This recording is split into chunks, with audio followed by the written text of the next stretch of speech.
Genau da an dieser Wasserlinie. Genau da werde ich Sie bereits zerschlagen. Glauben Sie mir, meine Herren, die ersten 24 Stunden dieser Invasion werden entscheidend sein. Das wird für die Alliierten, aber auch für die Deutschen der längste Tag werden. Der längste Tag.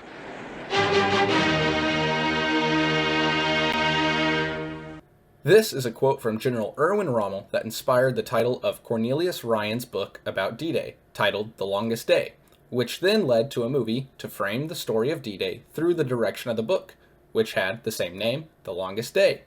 This has led to June 6, 1944 to often be referenced as The Longest Day, even when referring it with no context to the book or the movie. This video is going to be another one of my book-to-movie reviews, except this one will be the first one I do that is telling a non-fiction story, which will add an extra layer in the analysis. The goal of these videos is to tell if the movie is a respectable adaptation of the book, and in this case, that will stay the same. But also, since the book is a historical account, I may have to lean over into historical accuracies as well if this is demanded by the book. But I will tackle this the way I tackle all the other book-to-movie reviews. I will start off by giving an overview of the book, then an overview of the movie, and finish by comparing the two storytelling mediums. The book The Longest Day is authored by Cornelius Ryan, though he might prefer the term reporter. The Longest Day was the first of 3 books that brought him to popularity, but The Longest Day is the most popular of the 3, having sold over 30 million copies, and still counting if the gift shops at Normandy museums give any measure of that. Ryan has a distinct way of telling these historical stories. He does it by an extensive interview process, including soldiers, generals, and civilians on every side of the war. Then he will integrate these individual stories however they fit in while he is telling the story. Ryan said that by the time he was almost finished writing his 3rd book, A Bridge Too Far, he had over 7,000 books about World War II in his collection and over 16,000 interviews in his files. This man was a genius at his craft, and this shows in the books he has published. This is also one of the few history nonfiction authors that writes as if his books are fiction. He will describe the setting from a character's inner thoughts. There will be dialogue, he will build suspense, and leave chapters at cliffhangers. It really feels like you are reading a story, and he is able to do this because of how thorough his interviews are. Alright, now that I took a side quest to elaborate on the author, I can actually start talking about the book, which was published in 1959. My copy of the book is 300 pages long, and the pages are not too cumbersome, so it is not a daunting book to read, like a lot of history books, and I got through the book very quickly. Like any good history book, it contains a section in the middle for pictures, so that is always a plus, and at the end there's a veteran section, which shows many veterans' current profession at the time the book was published. This is still interesting to skim through, but at the time of release, I'm sure it led some people reading it to discover that they have D-Day veterans living in their hometown. The actual story is split into 3 sections. The first of these is titled The Wait. This begins on June 4th and goes all the way until the 1st Airborne troops take off late in the night of June 5th. Rommel is surprisingly the main character of this section, and it goes over the Atlantic Wall and the defenses that he put up. This section also goes over the Allied delay of D-Day and all the problems canceling an invasion can cause, like the seasickness of the men on the boats. This also shows some of the French perspective of occupation and resistance. The second section is called The Night, and this goes over the night before the morning of June 6th and focuses on the gliders, pathfinders, and paratroopers that landed in the night to seize the objectives by surprise. This also focuses on German officer confusion during this time and trying to figure out if this was the signs of a real invasion. The last section is The Day, and of course this goes over the D-Day landings, the paratroopers hanging on to the objectives, Point to Hawk, and the German reaction to the invasion. The book ends at the end of the day on June 6th, and that is a very important thing to know because this is the story of D-Day, but it gives very few details about anything before June 4th and after June 6th, which is why the book is able to be so focused and contained. There is the overview of the book. Now we will move on to an overview of the movie. The movie was released in 1962, just 3 years after the book was published, and the movie was nominated and won many awards, and was the highest grossing movie in North America that year. And this movie is definitely deserving of all that. It is by all rights an epic. It is around 3 hours long and has a huge cast, including John Wayne, Henry Fonda, and Robert Mitchum, which is only the tip of the iceberg for big names in here because of the mammoth of the cast it has. There are also a number of French and German actors, with leading main parts like Hans Christian Bleck and Irina Dimmick. There are even a few cameos from big names like Richard Burton, who IMDb insists is a main character, but I can assure you his screen time is that of a glorified cameo. Also Sean Connery before he got insanely popular from James Bond. However, even with all these big names, there is not one main character, and there is not one character who steals the show. The screen time is very split between the French, Americans, British, and Germans. These big names are also not action heroes in this movie. The movie casted big star power, but if you want to see a movie where John Wayne kills a bunch of bad guys, this is not the movie for you, because John Wayne doesn't even fire his gun the entire film, and neither do most of the other main characters. Richard Bamer even makes a joke about it near the end of the movie. You know something? I haven't fired my gun all day. I keep hearing shooting, but every time I get there, everybody's gone.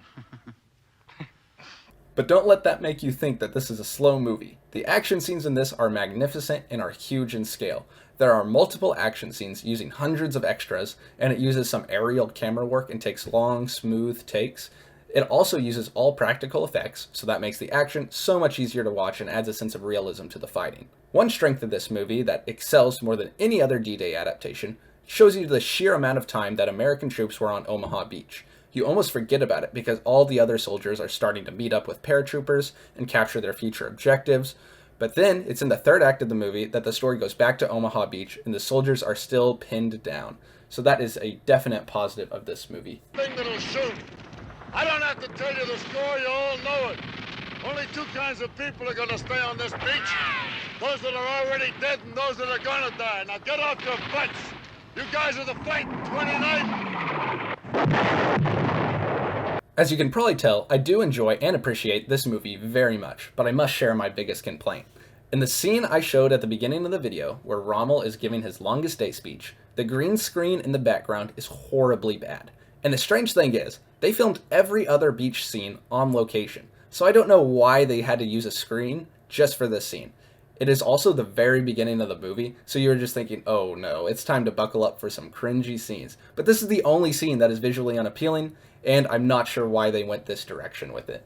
It should be clear by now that I would recommend both the book and the movie to anyone, but the question I want to answer is, does The Longest Day movie accurately represent and respect the book that it is titled after? In order to figure this out, I will go over a few things. First is the author's purpose. Cornelius Ryan wrote The Longest Day to share the story of D-Day and the individuals involved in it.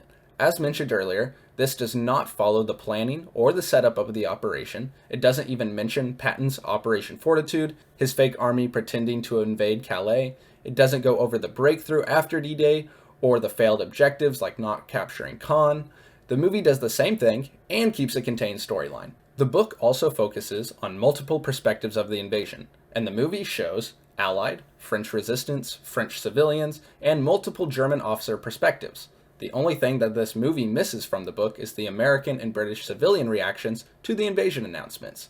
Even without that, there are still so many more points of view in this than your average war movie. The movie and book also tell the story from a heroic perspective. This is not a movie that you will walk away feeling depressed from, despite the heaviness of the actual event. And something I was surprised the movie did well was tell the German side with a positive outlook. Most notably, the flight of Joseph Triller and his wingman as they shoot down British forces on Sword Beach is shown as a very heroic and noble act that the movie almost wants you to root for. Richtung Heimat, Bergsdorf! Das war der große Augenblick der deutschen Luftwaffe. The book does also mention both German and Allied acts of evil on this day, but the movie leaves most of them out, other than this scene, which probably could have been made a bit more gracefully. Bitte! Bitte! I wonder what bitter means. So the movie handled both the purpose and tone very well. So the last thing that needs to be analyzed is the actual content. There are 3 tiers of accuracy that a movie can have, and I am here to provide examples of each that this film shows. The first tier is very accurate, which means word for word or action for action from the book.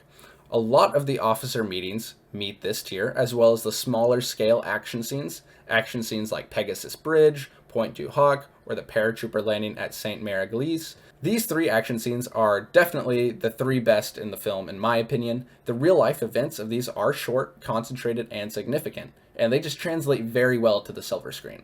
On top of this, they are all filmed in the original locations in Normandy, which just adds an extra layer of realism. So, good job making these scenes. The second tier is inspired by the book. This is where they took a true story and altered it a little bit, or added a story that is historically accurate, but just not in the book. An example of this is the French resistance scenes with Irina Dimick. In the book, her scenes are split between multiple sections of the resistance, but the movie condensed it all into a single group to make the movie linear and have less moving parts. Another example of this is Sean Connery's character, Private Flanagan. He is never mentioned in the book, but he is inspired by an actual soldier. The movie uses this character to show many interesting events that were happening on the beaches, which is something that the book did. The movie just did it through Flanagan's perspective. The last tier is inaccurate and not in the book. And these are the scenes that just make you wonder why the directors decided to add them in. An example of this is when a paratrooper was using his clicker to see if another soldier was an enemy or not. He uses the clicker and hears a clicker in return, but he gets killed when he steps out to greet the perceived friendly soldier. The audience then finds out that the bolt-action reloading sounds like a clicker. This was not in the book and is inaccurate because the movie had to alter the sound of what that gun sounds like when it reloads to make it sound closer to a clicker.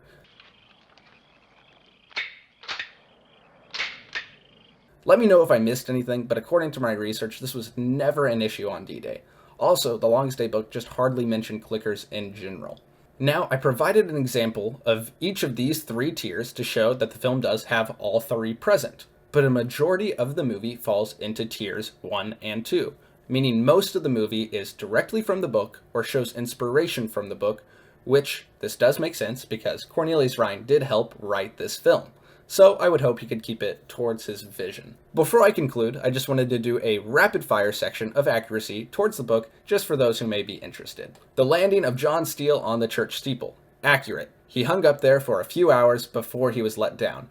There is still a dummy hanging on the church in honor of him. The soldier pulling up a rope on Point du Hoc. Not in the book, so I will assume inaccurate. The German putting on his boots backwards. Accurate. But he just realized at the end of the day and did not get killed like shown in the movie. Private Dutch Schultz losing all his massive winnings the night before. Accurate. Richard Burton's pilot character. Not in the book, so inaccurate, I guess. German pilot sassing his officers. Accurate. Soldier on Omaha Beach without a rifle. Not in the book, but possible to happen, but I'm going to put inaccurate. German officer playing war games as Eisenhower choosing to invade Normandy. Accurate. Soldiers wondering what bitter bitter means. Accurate.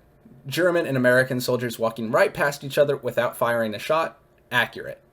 Allies dropping dummies to confuse the Germans. Accurate, but they were just cloth sack dummies, nowhere near the amount of detail the movie shows.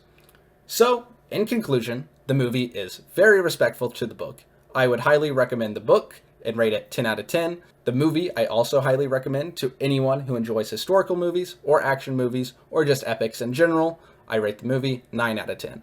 Thank you for watching. Subscribe if you want to watch more book-to-movie reviews in the future. Come on, you bum! Come out, you dirty slobs! Letting it back! Oh, the evil of it all. Trying to down a man before he's even had a chance to fight. Ah, come on!